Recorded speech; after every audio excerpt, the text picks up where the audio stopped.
Scene: Laura's apartment, Seattle, Washington. Laura's apartment, night. Laura, 30s, clutches a chipped coffee mug in both hands, trying to absorb the meager warmth seeping through the cracked porcelain. The apartment is freezing, always has been, ever since she moved in alone, and the ancient radiator clanks louder than it heats.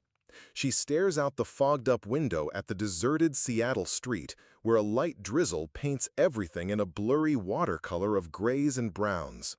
11 years. 11 years since her sister Helen vanished without a trace, taking with her a 7-month pregnancy and all the hopes Laura still harbored about family.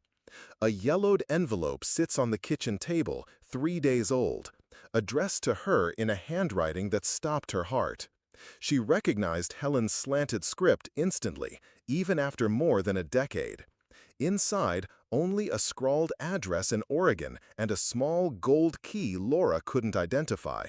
No explanation, no word of apology or love, just coordinates to a place she'd never heard of. Laura closes her eyes, trying to remember the last time she saw Helen. It had been a terrible fight, where she'd begged her sister not to join that strange group, calling themselves the Eternal Light Family. Helen was pregnant, single, vulnerable, and those people had preyed on her like vultures. Laura had said horrible things that night, that Helen was weak, that she was being manipulated, that the baby would be raised by crazies. Helen had stormed out, and Laura never saw her again. The phone rings, shattering the apartment's heavy silence. Laura hesitates before answering, as she always does. Ever since she started searching for Helen, strange calls have become frequent. Voices that disconnect when she answers, silent breaths lasting seconds before the line goes dead. Laura? The voice on the other end is strange, almost a whisper. Did you receive anything? Any sign? It's Marcus, the private investigator she hired 3 years ago. He'd found some leads on the Gulf, but all trails had led to dead ends. The Eternal Light family had officially dissolved in 2018, its members scattered across the country like dandelion seeds. I received a letter, Laura admits, her voice hoarse from the cold morning. From Helen, or at least, it appears to be from her. Silence hangs on the other end for far too long. When Marcus finally speaks, there's something different in his voice, a caution Laura doesn't recognize. Don't do anything yet. Don't go anywhere. I'm coming to you. The line goes dead, and a chill runs down Laura's spine. Marcus has never sounded so scared. She looks again at the envelope, noticing for the first time a dark stain on the paper, as if someone had spilled something on it, or as if it had been buried. 2 hours later, Marcus sits in Laura's worn armchair, holding the envelope with latex gloves. He's aged in the past few years, graying hair, deep lines around his eyes, a stiffness in his movements that wasn't there before. He'd worked many cases involving cults, he told Laura before, but the Eternal Light family was different, more secretive, more dangerous. This paper is at least 5 years old, he murmurs, examining the letter against the light. Look here, see these water stains? And this discoloration? This has been buried, Laura, for a long time. Laura's blood. How they used subtle yet effective brainwashing techniques, blending elements of various religions with promises of redemption and belonging. Marcus signaled to Laura and moved silently towards the back door. But when they got there, they found another man waiting, short, thin, with eyes like shattered glass. He smiled when he saw them, a smile that didn't reach his eyes.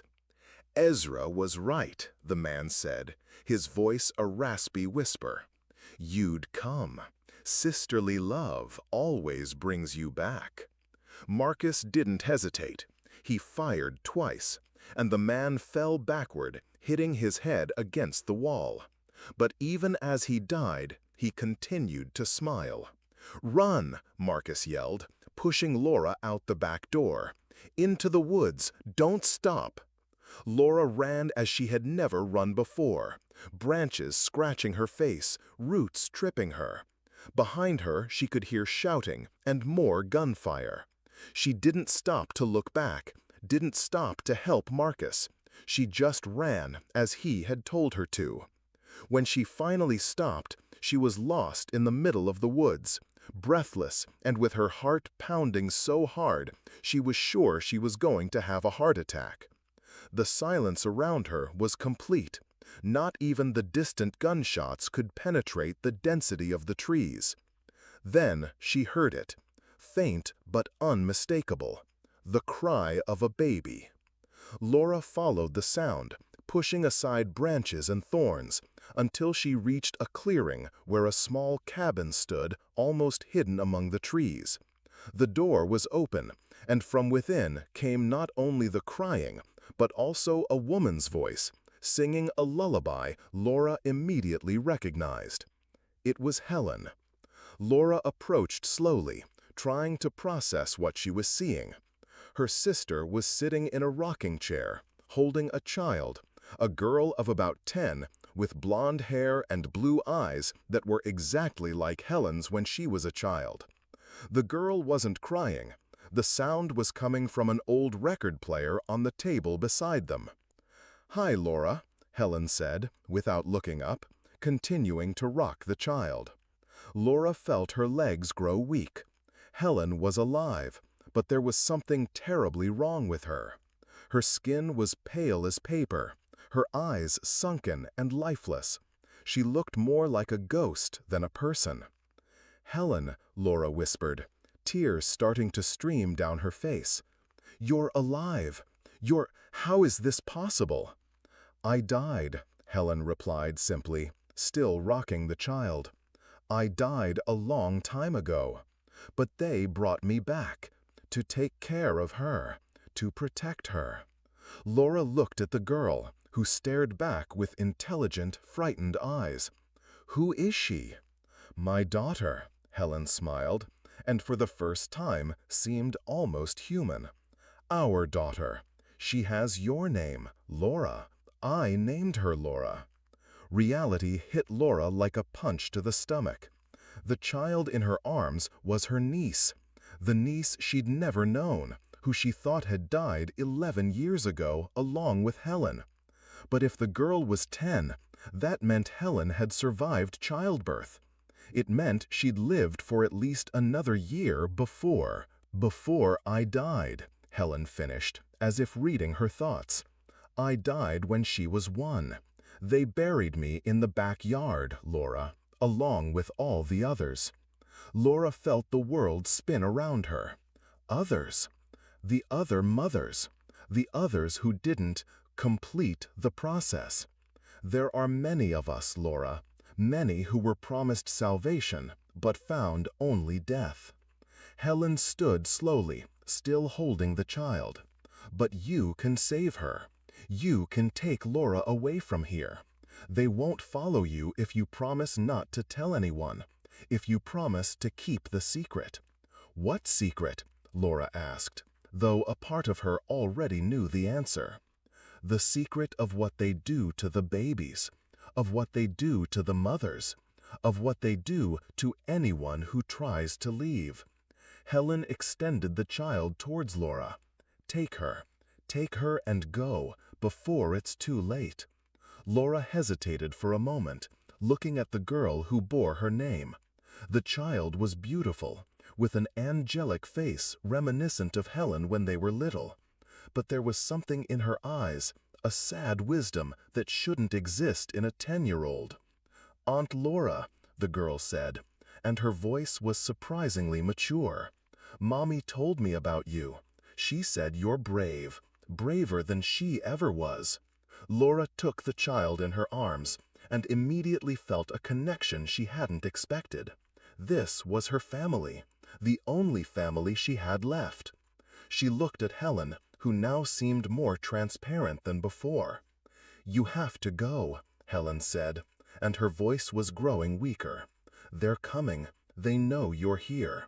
Laura could hear distant voices approaching through the woods. Multiple voices, all calling her name. She held the girl tighter and looked at Helen one last time.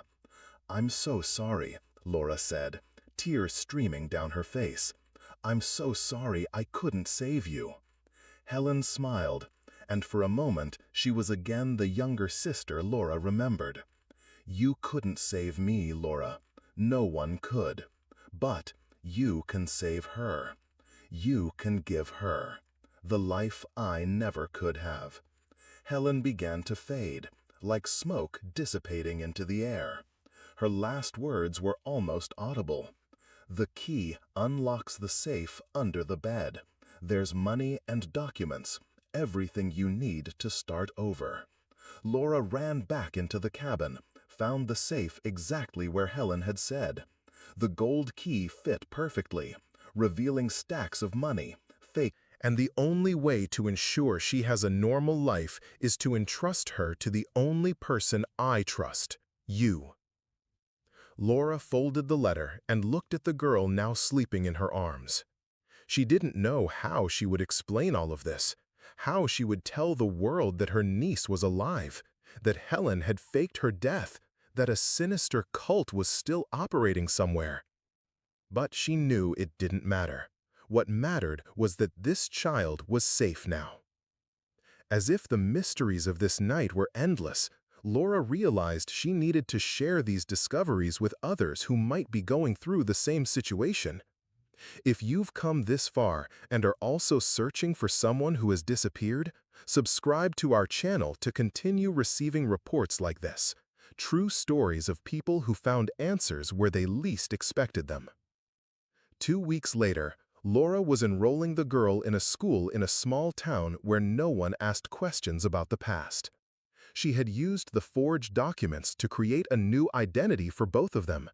They were now Maria and Sofia Costa, aunt and niece who had moved to start a new life. The girl adapted surprisingly well. She was intelligent, articulate, and displayed a maturity that sometimes frightened Laura. She never asked about her father, never questioned why they had left everything behind. It was as if she instinctively understood that some questions were dangerous to ask. But at night, when she thought Laura was asleep, she cried. She cried for a mother she had seen die twice, for a childhood that had been stolen, for secrets she carried in her child's heart. Laura began discreetly investigating the cult, using public library computers and always covering her tracks. She discovered that the Eternal Light family had reorganized under different names over the years, always recruiting vulnerable women, always disappearing when the authorities got close. Ezra Thompson had never been caught, and information suggested he was still active. 3 months after their escape, Laura received a call on the town's payphone. It was Marcus. "Are you okay?" he asked, and his voice sounded different, weaker, more tired. "I am," Laura replied. "And you?" "I thought I almost died," Marcus admitted. "But I survived. I've been in the hospital for weeks. Laura, they found something at the house." Laura felt her stomach clench. "What?" "Bodies," Marcus said simply. 16 bodies buried in the backyard. All young women, all pregnant when they died. Laura closed her eyes, remembering Helen's words about all the others. 16 women who had sought hope and found only death. "There was more," Marcus continued. "Letters, wills, all written in the same handwriting, forced to write before they died. But one was different. One was real." "From whom?" "From Helen. A real letter written by her. She knew she was going to die, Laura. She knew and chose to protect her daughter to the very end." Laura couldn't respond. Tears streamed down her face as she thought of Helena's courage, of how she had sacrificed everything to save her daughter. "There's one more thing," Marcus said, and his voice grew even greater. "Ezra Thompson was found dead in the woods, apparent suicide.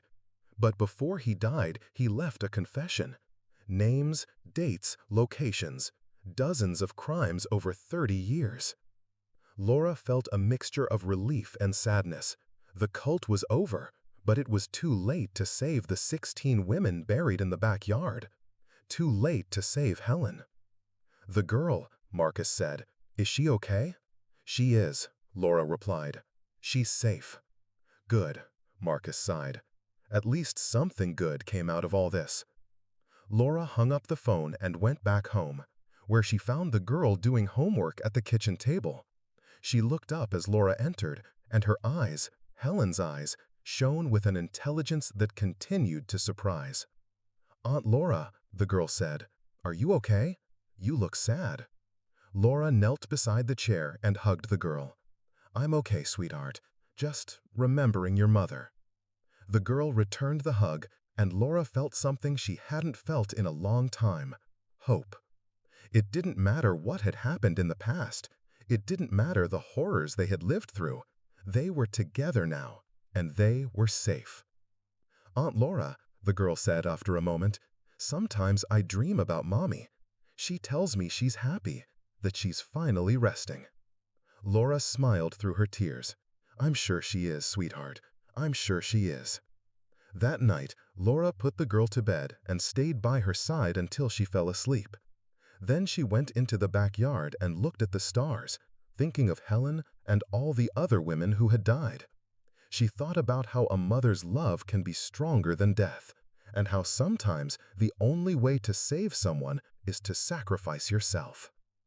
She would never tell the girl the whole truth about what happened. Some stories were too heavy for a child to carry. But she would make sure the girl grew up knowing she was loved, that she was wanted, that she had worth. She would make sure the girl never felt as lost and vulnerable as Helen had felt. 6 months later, Laura was gardening in the backyard when she unearthed something near the fence. It was a small box wrapped in plastic. Inside was a photo of Helen holding a baby, her daughter as a toddler, and a simple note: "To Laura, take care of her as I couldn't take care of myself. With love, Helen." Laura looked towards the house, where she could hear the little girl laughing as she watched television. She carefully folded the note and tucked it into her pocket. Some things didn't need explaining. Some things just needed to be felt. She reburied the box, but kept the photo. That night, she showed it to her daughter, who touched her mother's face in the picture with delicate fingers. "She looks happy," the little girl said. "She was," Laura replied. In that moment, she was.